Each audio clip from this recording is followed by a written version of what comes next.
Seo Huel, now known as the Grand Prince after descending in rank, commands respect from elders at the nascent soul stage and launches a project to track down beings born with particular fates, those destined to fall in love and die together. He instructs his followers to collect records of such individuals, hoping to discover patterns in their reincarnations, even if it takes centuries. Observing this, I realized Seo Haywal's motives run deeper than anyone can easily discern, and I resolved to quickly advance my own cultivation to survive at his level. Meanwhile, I reflect on the centipede that has accompanied me from the head realm, feeling guilty for never giving it a name despite its loyalty across cycles. Remembering the Earth Tribe Naming Project, an initiative implemented under Sooshwale's direction to catalog and bestow names upon all Earth Tribe members. I decide to have the centipede named through this grand process, believing that a name given according to fate will be especially auspicious. As the naming project is enacted, I visit Seo Haywal's office, finding him refining elixirs with demon cores. He shares insights gained from alchemy,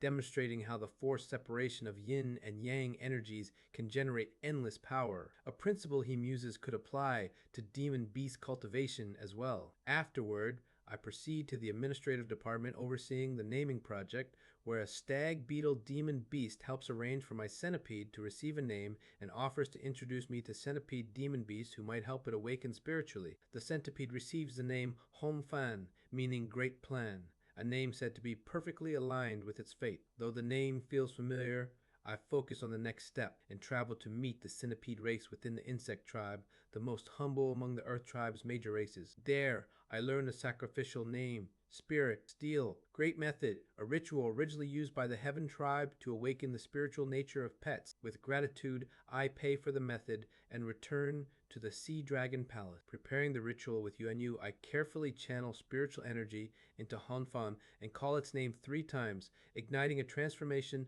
that awakens its spiritual nature and elevates it to the level of a demon beast. Though it is still only at the initial chi refining stage and lacks true intelligence, I pledge to care for Hanfan and cherish our connection, finding solace in having an ally in the treacherous Sea Dragon Palace. Time passes, and 5 years later, I reached the peak of core formation in both human and demon beast cultivation methods. Now, after 7 years since regression, I stand at the threshold of the nascent soul stage, ready to finally advance and operate more freely under Seo Huel's watchful gaze, determined to achieve my goals and confront the challenges ahead with my newly awakened companion by my side. The cultivation process deepens as the protagonist moves from the golden core to the nascent soul realm, merging the methods of both the Heaven and Earth tribe. The conscious compression inside the core unites ki and soul, revealing the intertwined nature of life, history, and the forces of yin and yang. In a vision during this breakthrough, the protagonist traces the origins of their life, experiencing gratitude for birth and recognizing the balance of yin and yang in all existence. Upon stabilizing the nascent soul,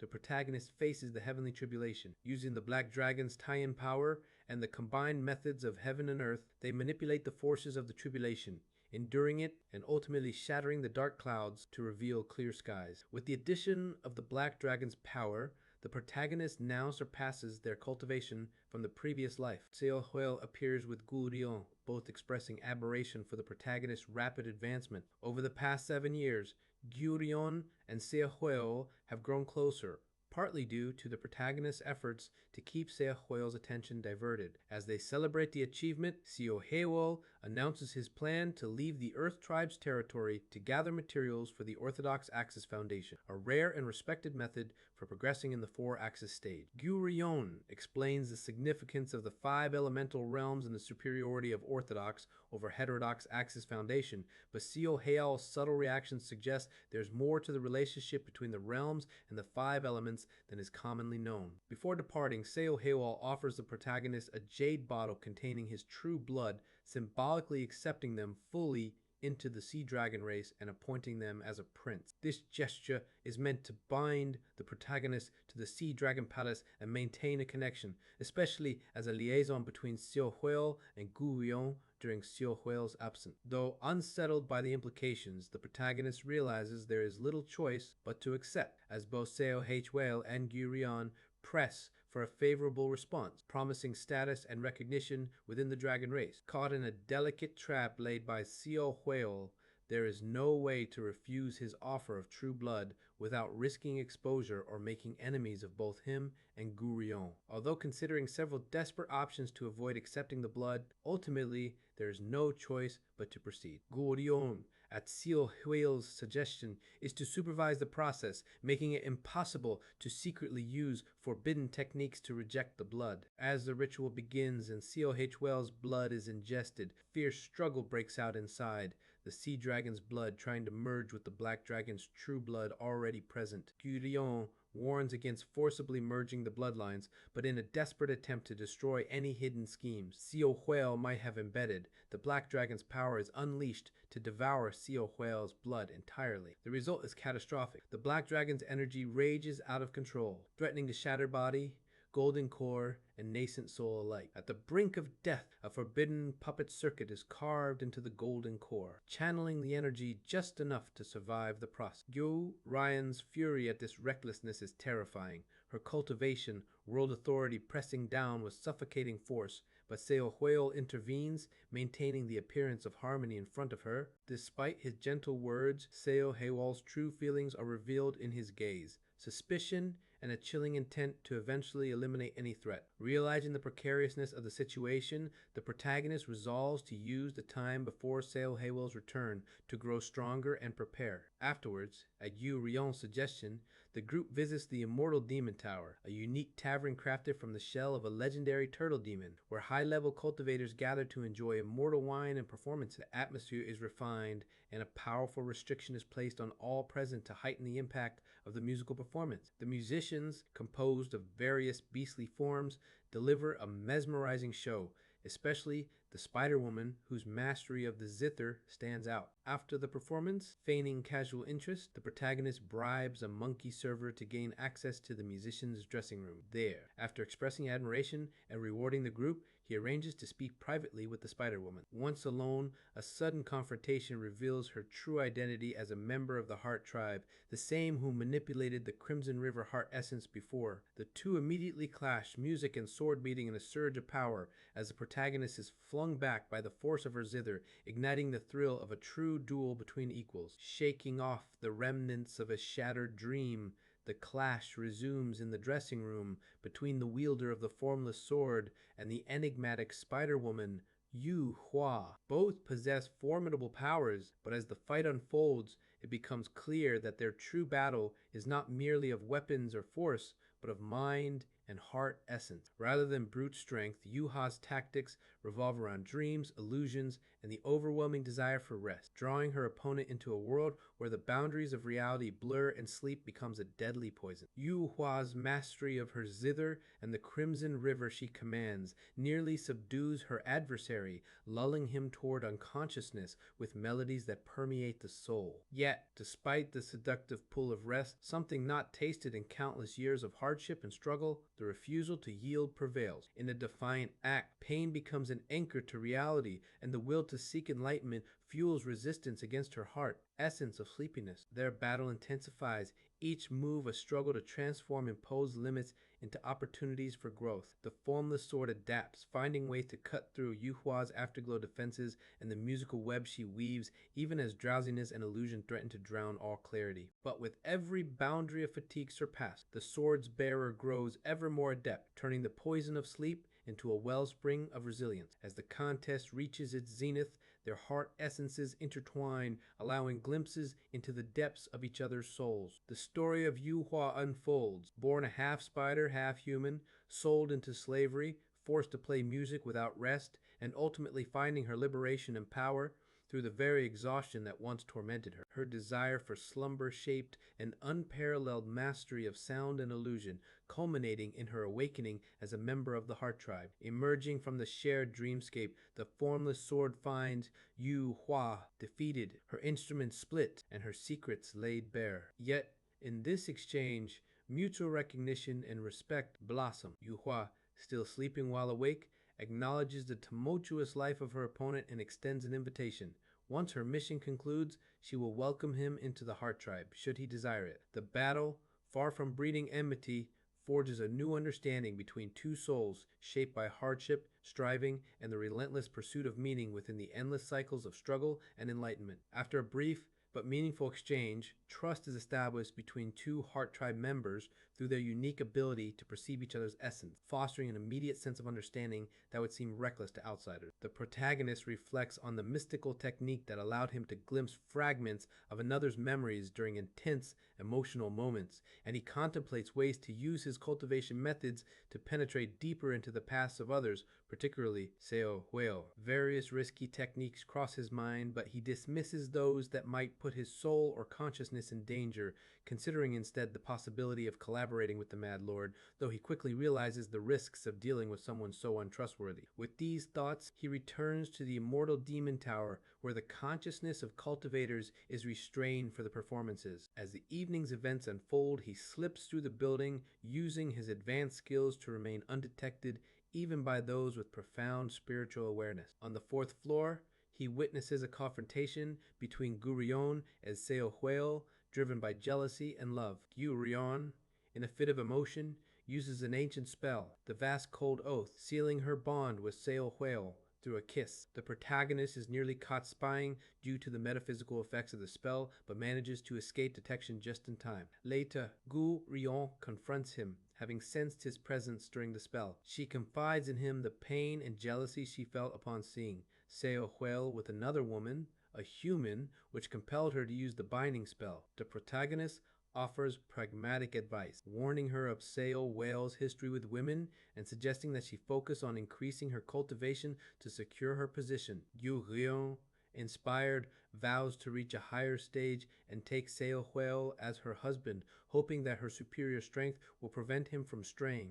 Recognizing an opportunity, the protagonist supports her plan, subtly maneuvering events so that Yu Rion's obsession and cultivation will keep Seo Huel occupied and less able to pursue his own ambition. He also arranges for the human woman who was meant to accompany him to be entrusted to his care, further separating her from Seo Huel. Yu Rion, slightly inebriated, asks him to witness her eventual proper wedding with Seo Huel, as required by the traditions of the Vast Cold Oath, which he agrees to. With this new alliance and plan in mind, the protagonist sees a path toward achieving his own goals by tying Seo Huel down through marriage to Ju Rion, whose possessiveness and power will serve as an effective restraint. As the evening concludes, he resolves to prepare everything needed for this plan to succeed, shifting his life's goals toward orchestrating this union and ensuring Seo Huel remains under control. With Seo Huel finally departing the Sea Dragon Palace, a rare sense of relief settles in, but it's short-lived. In his absence, the elders of the palace bestow the protagonist with a noble title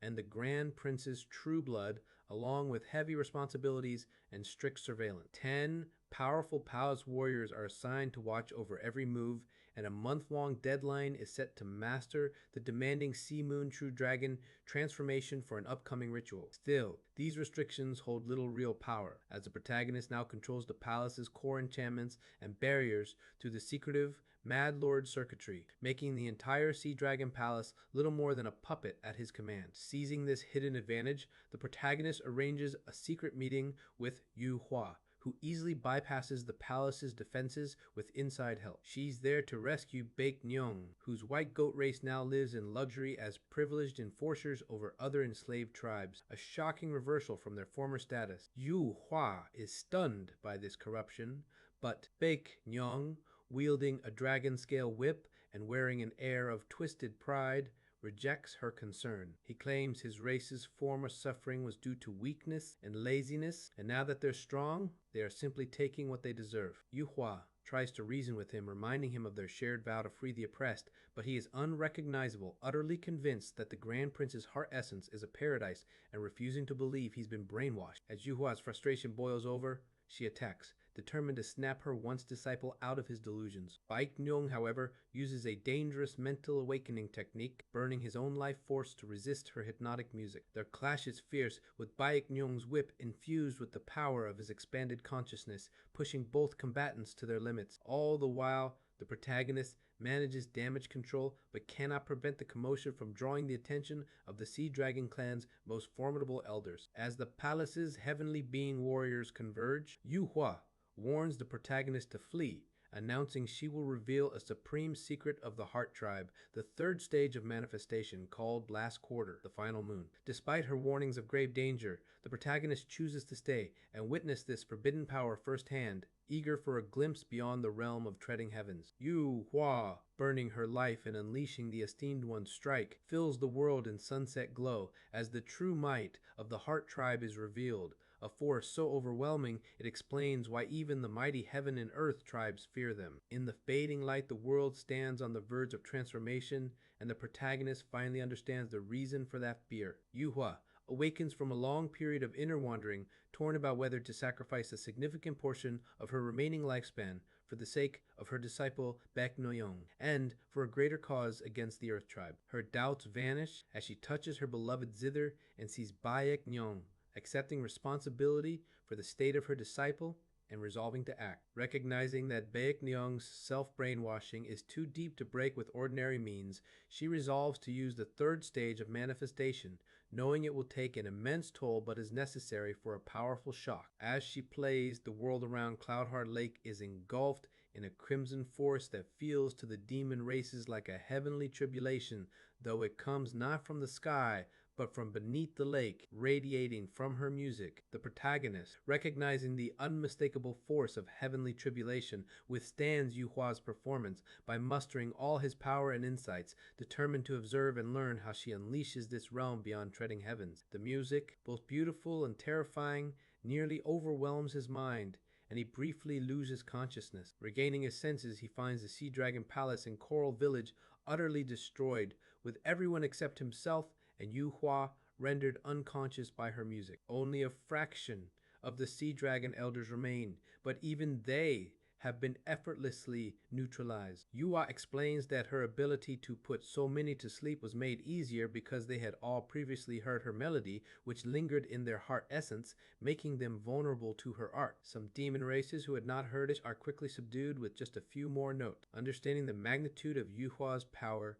the protagonist realizes why the Heaven and Earth tribes are so determined to eradicate the Heart Tribe. The third stage of manifestation mimics heavenly tribulation so closely that if a Heaven or Earth tribe member is struck by it and fails to overcome it, they must face an additional tribulation of the same kind during their next ascension. Though this only happens once, the protagonist, though now subject to an extra tribulation, is nonetheless satisfied at having glimpsed the next realm. As they discuss their escape, Yu Hua offers to use her own powers, but the protagonist demonstrates the record of transcending cultivation and exhausting martial arts, astonishing Yu Hua with a technique that allows him to vanish from perception. He reveals it was a gift from his master in the lower realm, and Yu Hua, recognizing its value, immediately adapts it into her own repertoire. Bidding him farewell, she departs in a river-like form, carrying Baek Nyong with her, but leaving the choice of his future with him. With the Sea Dragon Palace ruined and chaos erupting, the protagonist feigns unconsciousness as powerful Earth Tribe cultivators arrive,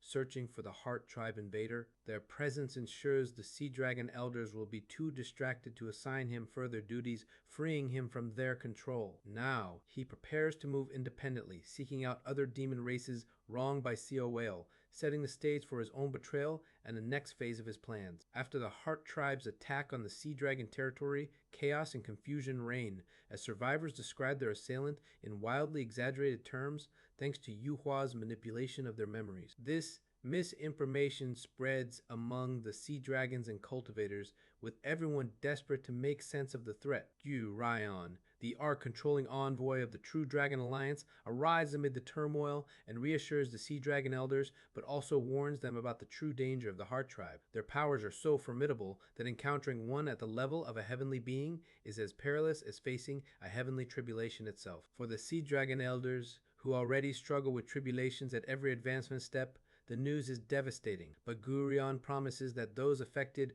will have privileged access to the powerful serving command ARC for future breakthroughs, calming their outrage. Using this opportunity, the protagonist volunteers to become Gu Rion's attendant, using his role as a liaison to extricate himself from the Sea Dragon Elder's influence. Gurion, needing someone to manage paperwork and communication with Seo Howell, accepts, and the protagonist is shown the mysterious and dangerous lowest level of the Serving Command arc, learning about its history as an immortal treasure and its spatial rifts that sometimes connect to other worlds. He settles into his new role, acting mostly as a conduit for messages and love letters between Gu Rion and Seo Hueol, while also helping prepare for their wedding. With little actual work demanded of him, the protagonist focuses on political maneuvering. He quietly organizes Seo Hewell's opposition, uniting minor factions and dissatisfied Earth Tribe members, and spreads rumors to highlight Seo Hewell's unworthy social status. He aims to push the Elders Council into supporting Seo Hueol's marriage to Gurion, knowing that marrying the Arc-controlling envoy will raise Seo Hueol's status, but also lock him in a political prison. As years pass, this network of slander and alliance grows stronger, making it inevitable that Seo Hueol will be forced into the marriage upon his return, with no chance to resist. 3 years into this scheme, Cheon Rang, the canine demon leader of the opposition, brings news of a potential weakness, evidence suggesting Seo Hueol has ties to the Blood Yin realm, a connection that could seriously damage his reputation. Cheon Rang produces a witness, Hongguk, a boar demon who once fought the Blood Yin realm's fiends and previously appeared in Gurion's territory. With this new leverage, the protagonist planned to ensnare Seo Hueol tightens as the groundwork for betrayal and forced marriage nears completion. Amid simmering tensions, alliances form with the intent to bring down Seo Hueol by exposing his use of forbidden Blood Yin realm techniques. Cheon Rang of the Celestial Dog Race and Hongguk gather evidence, hoping to implicate Seo Hueol as a spy, either to ruin his influence or force him into political isolation. Plans are made to investigate Gurion's Long Spirit Farm for traces of these techniques, but the situation grows complicated as the farm is under the protection of the powerful Arc-controlling envoy, Gurion, whose relationship with Seo Hueol adds layers of political risk. Yu Hu Wa, the half-spider master, approaches with her disciple Bai Qingyong, seeking vengeance against Hongguk for old atrocities. A tense agreement is reached. Hongguk will be handed over after his usefulness in the political scheme ends. Just as plans are finalized for a discreet investigation, shocking news arrives. Chon Ryang, Hongguk, and the whole opposition faction have moved prematurely, marching with overwhelming force upon Gurion's farm to seize a massive section of land as physical evidence. Their aim is to remove the entire spiritually charged area and deliver it to the Tiger Race territory, escalating the conflict into a full-scale struggle between the Tiger and Dragon races. Seo On-han, realizing the reckless move, rushes to intervene, but Gurion, alerted by the commotion, pierces space itself to confront the conspirators. Her terrifying presence and golden-eyed gaze break through a spatial rift, demanding answers for the betrayal and the theft of her domain. As panic spreads, the opposition faction desperately tries to flee with the farm, but Seo Yun-hyun warns them too late. Gyu-yon's cultivation has advanced beyond 4-axis, nearing the integration stage. The chapter ends in chaos, with everyone scrambling to escape the wrath of an emerging demon king. On a bright, moonlit night, a massive chunk of land floats through the sky, blooming with glowing, long spirit wood flowers, as those aboard desperately channel spiritual energy to keep it aloft and escape. Arguments erupt in the chaos, blame flung back and forth about the true nature of Senior Gu's seclusion and the plans gone awry. All the while, Gu Rion, now an overwhelmingly powerful golden dragon, pursues from behind, her attacks growing fiercer as she nears the integration stage and the spatial rift opens wider. Fear grips everyone as they realize that, with only heavenly being stage fighters among them, they stand little chance against her. The protagonist works furiously, transforming the landmass into a high-speed flying artifact, using the roots of the long spirit wood flowers and the thousand lustrous forest sea formula, shaping it into the visage of General Seo. Cheon Ryang and the other demon allies pour all their power into barriers and direction, barely deflecting Gurion's devastating golden breath as it threatens to obliterate them. Each time, the landmass shifts and evades, but the relentless dragon closes the gap with terrifying speed, her true form casting a shadow over their escape. At last, Gu Ryan, in her rage and glory, blocks their path. She transforms back to her human form, her body still gleaming with scales and golden antlers, her fury palpable. She confronts everyone, but especially the protagonist, struggling with betrayal and demanding an explanation. Despite the overwhelming evidence of their trespass and theft, she chooses to trust the protagonist one last time, asking for a proper account of their actions. As the protagonist prepares to confess the truth about Seo Huel's connection to the Blood Yin realm, a chilling presence interrupts. A beautiful jade-horned young man appears, Seo Huel himself, revealing he never left the True Dragon Alliance but stayed in secret, cultivating under the Black Dragon King's patronage. With a gentle smile, he embraces Yu Rion, then, in a shocking act, pierces her heart, calmly admitting he has never spoken truthfully to her. Yu Rion, devastated and confused, barely has time to react before Seo Huel slams her to the ground, blood soaking the cotton field, her resistance futile against his superior power. He reveals the depths of his cultivation, explaining how he performed all necessary Axis rituals in secret, building his foundation with true orthodox methods and surpassing even the integration stage. He exposes the flaw in the heterodox approach, asserting his own understanding of Axis construction and the nature of the Four Middle Realms. Turning his attention to the protagonist, Seo Huel seizes him by the throat, his aura suffocating and cold. He probes, suspecting the protagonist's secret, realizing that such rapid advancement could only come from someone who has already walked this path before, perhaps even fallen from a higher realm. With a smile that chills the blood, Seo Huel asks the question that cuts to the heart of the protagonist's secret. Who exactly are you, Taoist Seo?